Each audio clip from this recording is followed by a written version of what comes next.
क्या इससे बेहतर बजट नहीं हो सकता था इन हालात में? जी मेहताब साहब। देखिए, बुनियादी तौर पे ये अनरियलिस्टिक बजट है, क्योंकि अनरियलिस्टिक जी बिल्कुल। उसकी वजह ये है कि एक तरफ बज़ाहिर तो IMF के पैसे रखे हैं, लेकिन उनको भी पता है कि शायद नवा रिव्यू भी कंप्लीट ना हो सके। तो नवा रिव्यू कंप्लीट नहीं होगा तो सऊदी अरब और UAE के पैसे भी मुश्किल है। उन्होंने कनेक्ट किए हुए हैं SLA के साथ। जो नॉन टैक्स रेवेन्यू है वो भी थोड़ा सा अनरियलिस्टिक है। और दूसरी तरफ डार साहब ये कहते हैं कि मैं जो पेट्रोलियम डेवलपमेंट लेवी है उससे 50 रुपए से मजीद उसमें इजाफा नहीं करूँगा। हालांकि जो फाइनेंस बिल है उसके अंदर 5th शेड्यूल में ये चीज़ें उन्होंने डाल दी हैं कि उसमें अमेंडमेंट की जा सकती है, क्योंकि उसकी बाउंड किया हुआ था 50 रुपए के ऊपर। तीसरा जो मैं समझता हूँ वो ये है कि बुनियादी तौर पे ये वोटर्स को लेवर करने का बजट है। ठीक है, बजट कि बेसिकली ये आप PSDP में इतना इजाफा कर दिया, कहेंगे जब हम थे तो आप देखेंगे 1 ट्रिलियन से 1.5 ट्रिलियन का डेवलपमेंट बजट दे दिया।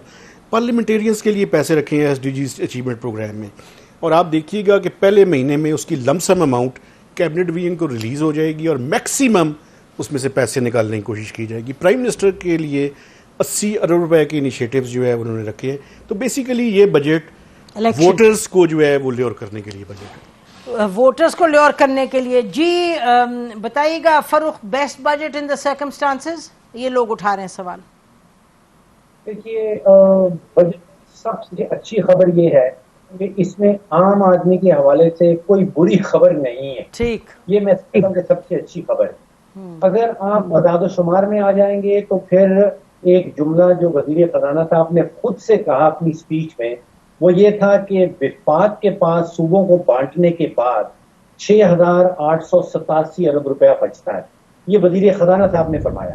और उसके थोड़ी देर के बाद वजीर खजाना साहब ने हमें बताया कि विफाक ने 7,300 अरब रुपए की सूद की मद में अदायगी करनी है। इसका मतलब यह हुआ कि सूबों को बांटने के बाद और सूद की अदायगी के बाद विफाक की जेब खाली है। अब आप सोचिए, जेब खाली है, लेकिन वजीर खजाना साहब ने कहा कि 761 अरब रुपया जो है वो पेंशन में दिया जाएगा।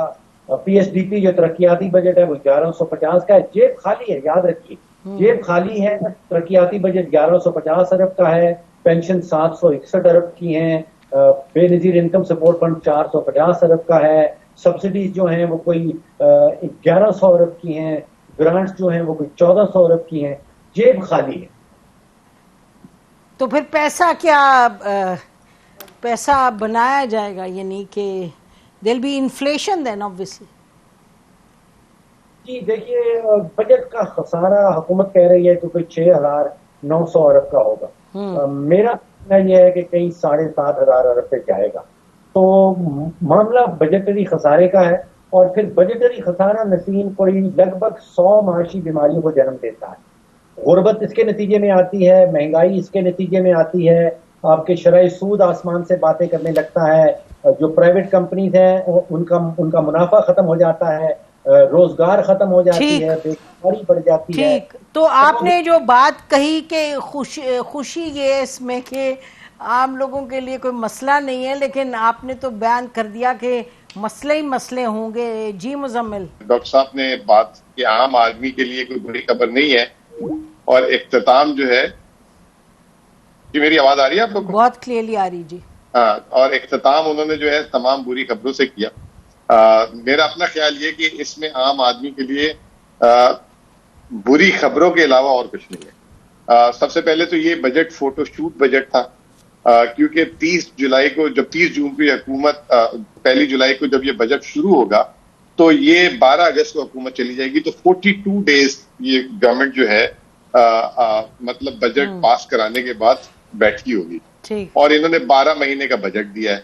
और जैसे मेहताब साहब ने बात की, बिल्कुल करेक्ट बात की कि ये शायद 42 डेज में फोकस ये होगा कि ये जो प्राइम मिनिस्टर ने अपने लिए स्कीम और अपने MPs के लिए जो स्कीम रखी है उसके पैसे को खर्च करें किसी तरीके से। ठीक है जी। तीसरी बात यह कि ये प्रोग्राम जो है, जो बजट आया है, आपको याद होगा पिछले साल भी मिफ्ता इस्माइल ने कुछ ऐसे ही गरज बरज के साथ बजट दिया था। बजट की जो अनाउंसमेंट थी और जो बजट पास हुआ था उसमें 2 दफा तब्दीली हुई थी और बिल्कुल बजट की शक्ल चेंज हो गई। अगर ये IMF के फ्रेमवर्क में रहना चाहते हैं तो ये बजट की शक्ल मुकम्मल तब्दील हो जाएगी अगले 15 दिन, और 15 दिन बाद आप देखेंगे कि ये जो बजट ऐलान हुआ है, क्योंकि कल ही देख लें इन्होंने बजट स्पीच, अगर आप मेहताब से भी कंफर्म कीजिएगा, शहबाज से भी कंफर्म कीजिएगा, इन्होंने बजट स्पीच में लिखा था कि हमने दूध पे सेल्स टैक्स लगा दिया 9%, हमने खुदनी तेल पे जो है सेल्स टैक्स लगा दिए, चीनी पे लगा दिए, लेकिन जब बजट स्पीच आई तो उसमें वो ऐलान नहीं थे। और आज वजीर खजाना साहब को तरदीद करनी पड़ी और मीडिया पे उन्होंने डाल दिया कि नहीं, हमने दूध पे सेल्स टैक्स नहीं लगाया। तो अब इस तरह की बहुत सारी चीजें आप देखेंगी। जो बुरी खबर है मेरे ख्याल से 3 चीजें जो हैं जो IMF को चाहिए थी, एक खसारा कम करना, दूसरा जो टैक्स एग्जेम्पशन, इसको आप शहबाज राना आपको डिटेल में बताएंगे कि कितनी ज्यादा इन्होंने टैक्स एग्जेम्पशन फिर दे दिए हैं, तीसरा ये कि क्या कहते हैं सब्सिडीज जो है इन्होंने कम नहीं की।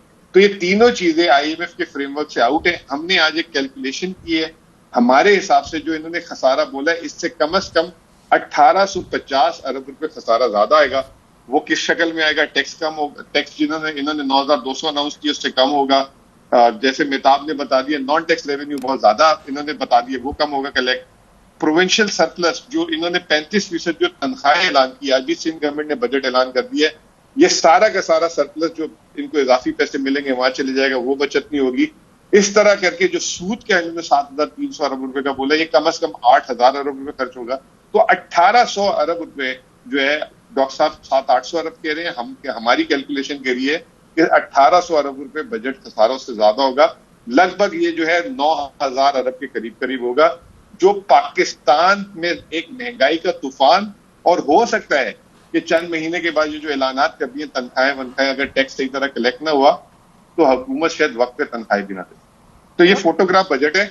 जैसे ये पूरी हुकूमत आएगी वो फंस जाएगी, और फिर जब नई हुकूमत आएगी नवंबर में, वो तो बिल्कुल फंस जाएगी, और उसको 2018 की तरह इलेक्शन के बाद वापस जैसे असद उमर ने बजट दिया था उसको वापस से बजट देना पड़ा। और अगर फर्ज करें यही हुकूमत आ जाती है वापस, तो ये भी आप देखिएगा कि बजट को पूरा रिवाइज कर देंगे, क्योंकि 5 साल के लिए आ जाएंगे, फिर डर नहीं होगा कि अवाम को जाके क्या शक्ल दिखाएं।